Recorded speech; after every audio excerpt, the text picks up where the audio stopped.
Well, get this. A government agency extending its grip into the fourth estate, which of course is the press and the media. The Federal Trade Commission, known as the FTC, releasing a report that is meant to give struggling news organizations a helping hand from the government.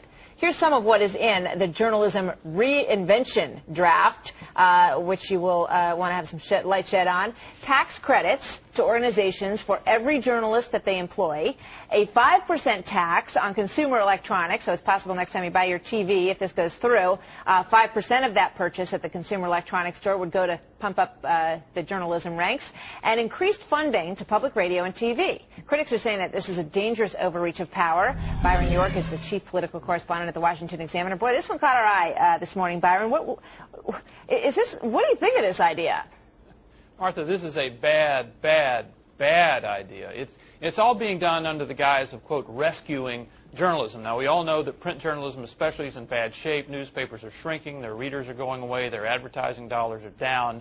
But the answer is not to federalize them, essentially, to make them an arm of the government. Look, newspapers have, for example, have had scandals in the past, and occasionally they've investigated themselves. But generally, a reporter for the Washington Post does not do a hard-hitting story on the Washington Post company. Imagine if they were taxpayer-supported. I mean, how many tough stories are we going to get about, say, the Federal Trade Commission?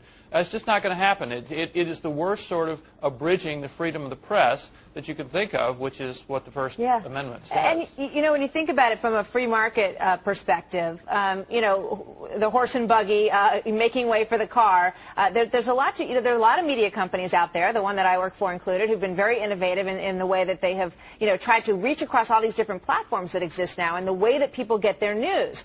Isn't it incumbent upon media organizations to adapt, to find ways, because people are not tired of information. They want information.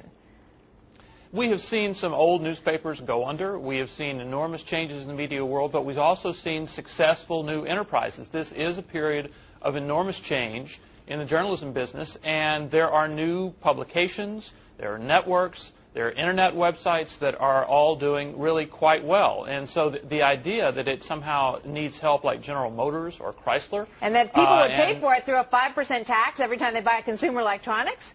I don't think that's going to sit too well with people. Forcing the taxpayers. Because, one of the things that internet journalism is going to have to do is they're going to have to charge people for content at some point, but that's not taxing everybody for it. It's charging the consumer for it. All right, Byron, thank you so much. Byron York joining us from D.C. today. Interesting story. Thank you.